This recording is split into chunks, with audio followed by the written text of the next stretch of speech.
Hi, my name's Phil Gardner. And hi, my name's Lisa Gardner. And welcome to Fun with Boxes, a very special episode. Yeah, we don't normally do this type of video. No. But No. now and again, a game comes along and you're like, I've got some things to say about this. Yeah. And this is one of those games. This is one of those games. We've played it quite a few times. We have. Recently, and we have some thoughts to share. We do. Yeah. So, without further ado, Yeah. what is the game? It is Luthier, or Luthier, depending where you're from. Where in the world and what knowledge you may have of the theming of this game. Indeed. But yes, we call it Luthier. Call it Luthier. Call it what you want, as long as you play this game. Oh, yes. Oh, is that giving away thoughts? Giving away thoughts? Could be. Luthier, we have got to play a few times. We were lucky enough to play it over a year ago, before it was available, before it was released, before it's been fulfilled, thanks to our very good friends, Libby and Julian, Box Meeples. And Libby works with Paverson Games and kindly brought a copy to one of our gaming meetups that we have, and we got to play Luthier. Yeah. Luthier. Yeah. We will switch in and out of that. It was before Libby started working for Paverson Games, actually, it was. Wasn't it? Yeah. Just before. Yeah. But they were getting to cover it on their channel and brought a copy to play with us. And so we loved it. We loved it. So we knew how awesome this game was, but then we had to wait an entire year then to get a copy of the game to be able to play it again. But it was well worth the wait. It was well worth the wait because we enjoyed it so much the first time we played it. And now, of course, we were very fortunate to be given the retail version of the game by Paverson Games. Paverson Games. And, of course, we had to pay the extra to pimp it out then. Oh, we pimped it out. No, we didn't do the full pimping. No. We didn't do the full pimping. We bought the upgrade resin tokens. Well, we upgraded it to the deluxe edition. But then we upgraded the deluxe.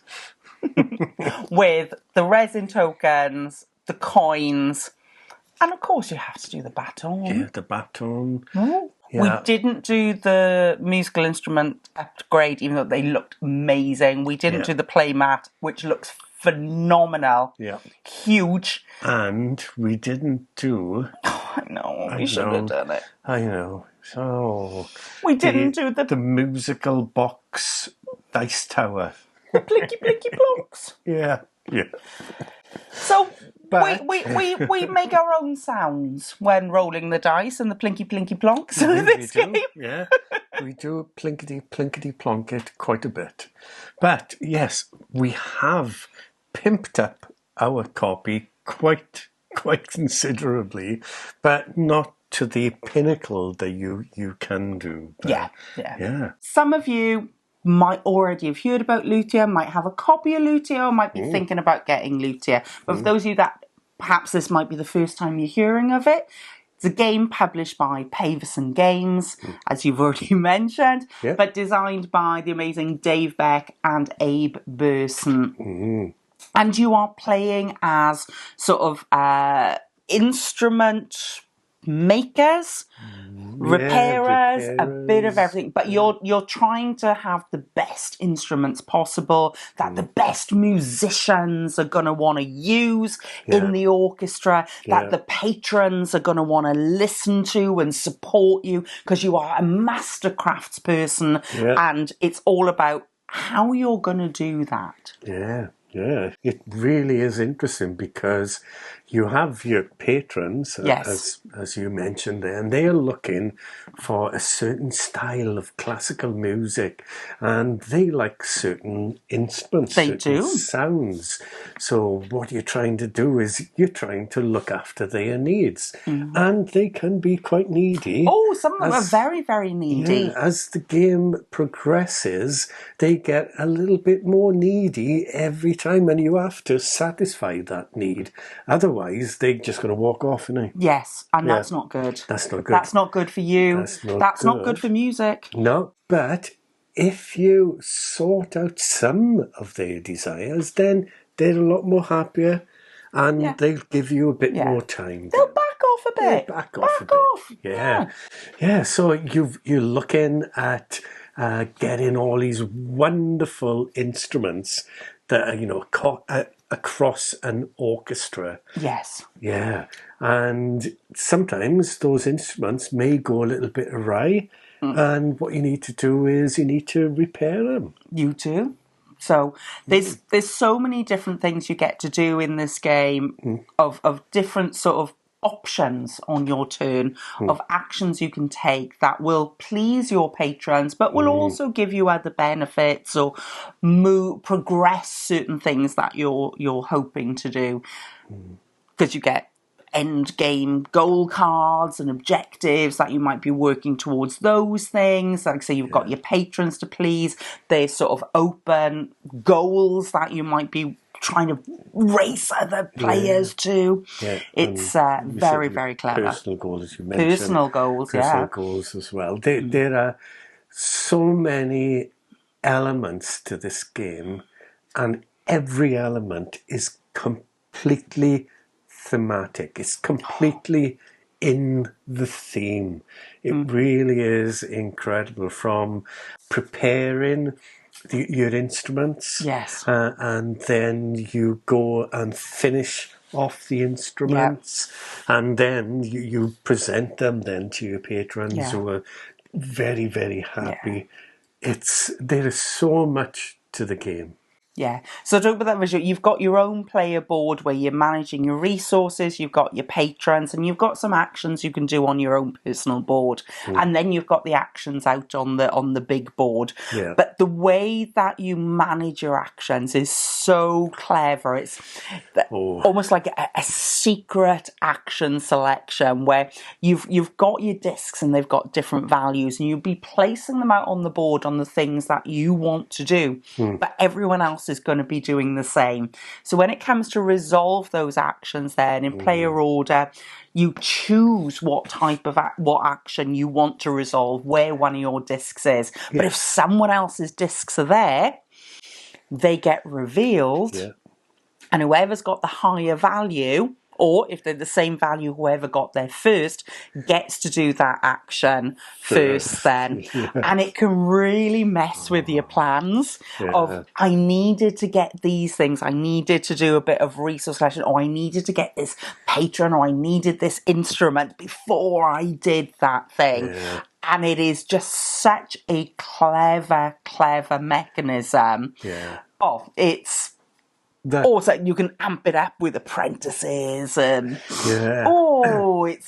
that tension of when something's being revealed. Am I going to get what I need? Yeah, and that to me really makes this game. I mean, the game is incredible anyway, but that mechanism is just fantastic, because in a lot of games you go through a set order of where you're activating certain things, so you sort of know what's happening, so you get to plan. But in this game, the order is determined by the player deciding, I want to do that. I want to go and get the instruments now. And you're like, oh, no, but I really needed to do something else first to get me in that position. Yeah. Oh, and that's where the genius of the game comes in. But the genius with it as well, because we've played other games where there is that perhaps strength battle around doing a certain action, but is that disappointment where if you're perhaps not in the right position to do it, that it feels like a wasted action. And in this, there's not. It might cost you a bit more to do that action, which you can plan and prepare for.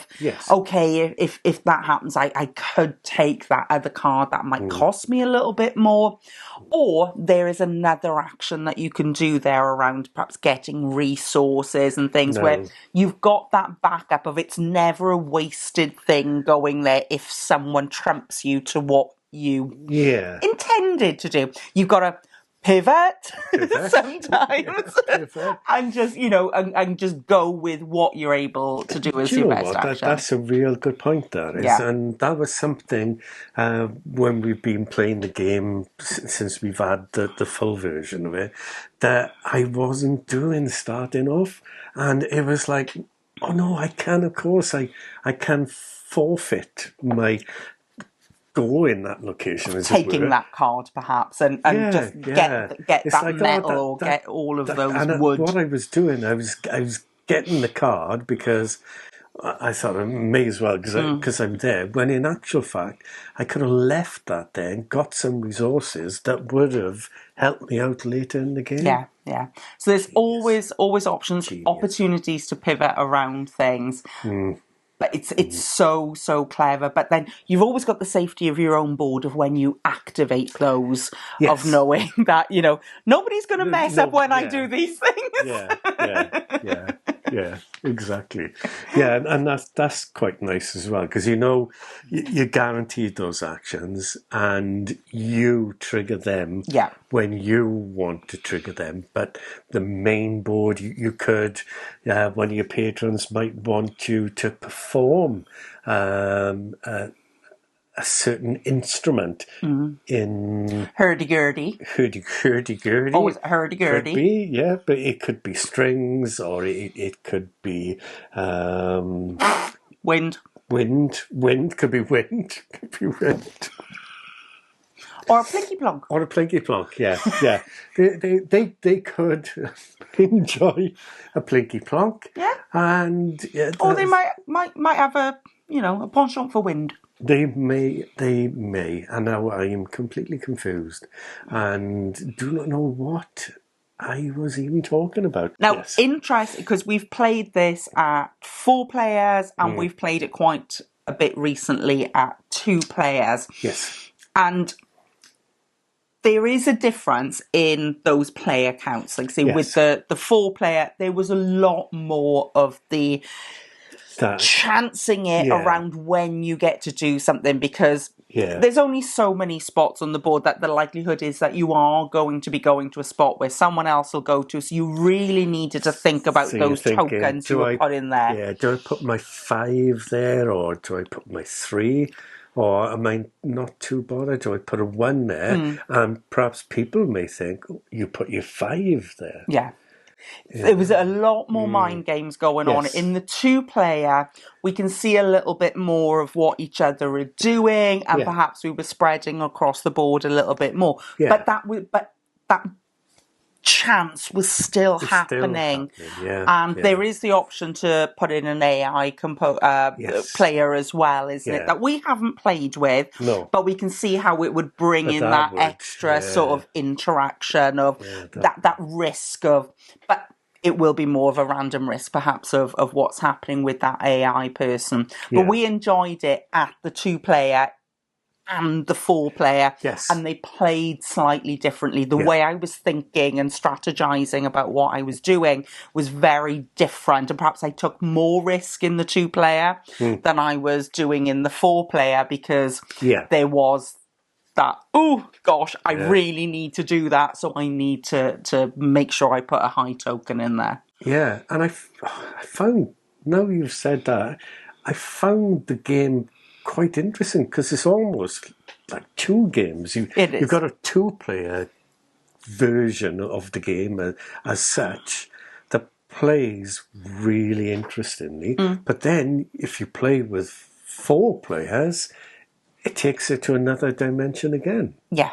Really. And I think I often find that with bigger games like this, where there's a lot of worker placement spots and things, that it does play different at higher player counts than a 2-player. because you're not going to fill all the spots as a 2-player, Yeah. you are able to time things a little bit differently, but it makes you play to it. But it doesn't change the enjoyment of the game. No. You just strategize and play it slightly differently. And I loved it at both player counts. Yeah. I wish I could play it more at 4-player because we don't get an opportunity to do that very often. Definitely. But I've enjoyed it at the 2-player as well. Yeah, I very much enjoyed it, 2-player. There is a solo mode, isn't there? Yeah, well, I think. You're the solo, not me. I know, yeah. Yes, there is a solo mode. So I'd be very intrigued to play it solo, just so I could... win. Yeah.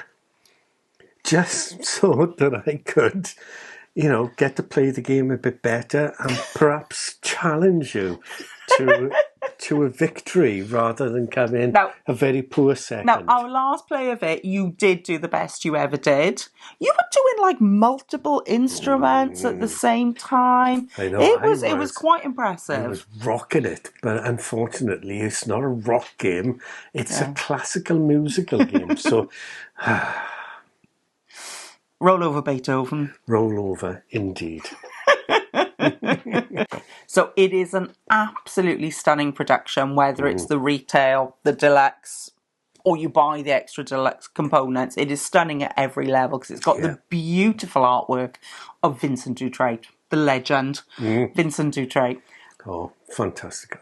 And it is, I don't know what Beethoven looks like, but I reckon he nailed it. Yeah, definitely. Yeah, I'm sure Beethoven will be like, whoa, what an amazing selfie. You reckon? I'm lost for words, to be honest. Lost for words. It is a fantastic production of a board game on all levels. Yes. If you do get the deluxe edition of the game, it really is a fantastic production. The quality of everything, the insert for the game, yes, and the trays, velvet, the trays and everything. This is a really well thought out game box there with all the components. Fantastic. It was so easy that you could just pull the trays out there. We had our own resource tray going on. We had all our components nicely in a tray with that musical theme as well on it with the instrument shapes.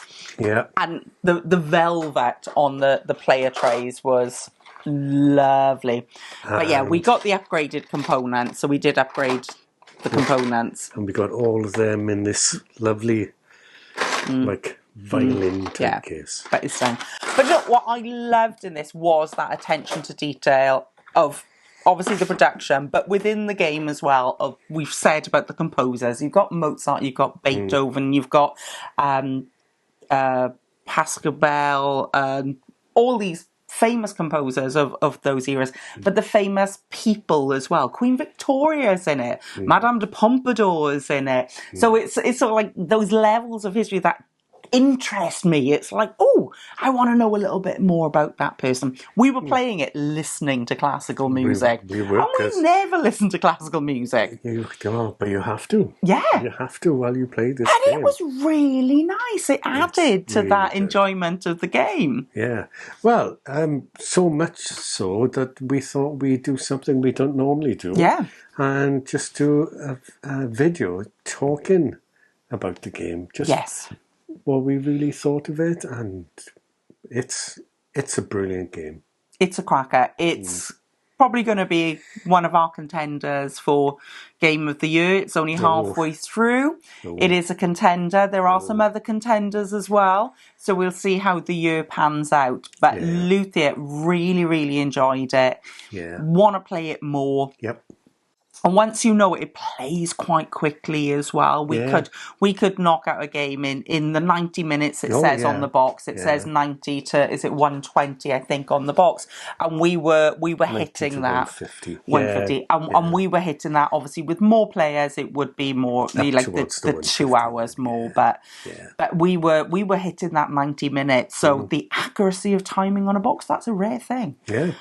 So we appreciate that. Well Yeah. play tested there of figuring out those timings with it. But yeah, good fun game, really interesting theming, beautiful production of it, whichever tier, whichever level that you buy it at. It is quite a fun package. Yeah, it's definitely fun in a box. Yes. It really is. It really There we is. go. That was So, there you go. our thoughts on Yeah, Luthier yeah. or Luthier. Luthier Yeah, from Paverson Games. yeah. It's going to be a classic. Oh, game. Well, there you go. I do hope you enjoyed taking a look at Luthier with us. We certainly enjoyed talking about it, and Lisa is enjoying me poking me with the baton. Well, if you did enjoy it as much as Lisa clearly has, she's a little bit mischievous, please hit the old like button and also hit the subscribe button if you would be so kind, because that really helps to grow the channel and keep Lisa happy, which is always good. And as always, thanks so much for watching. Please do take care, and bye for now. Swine.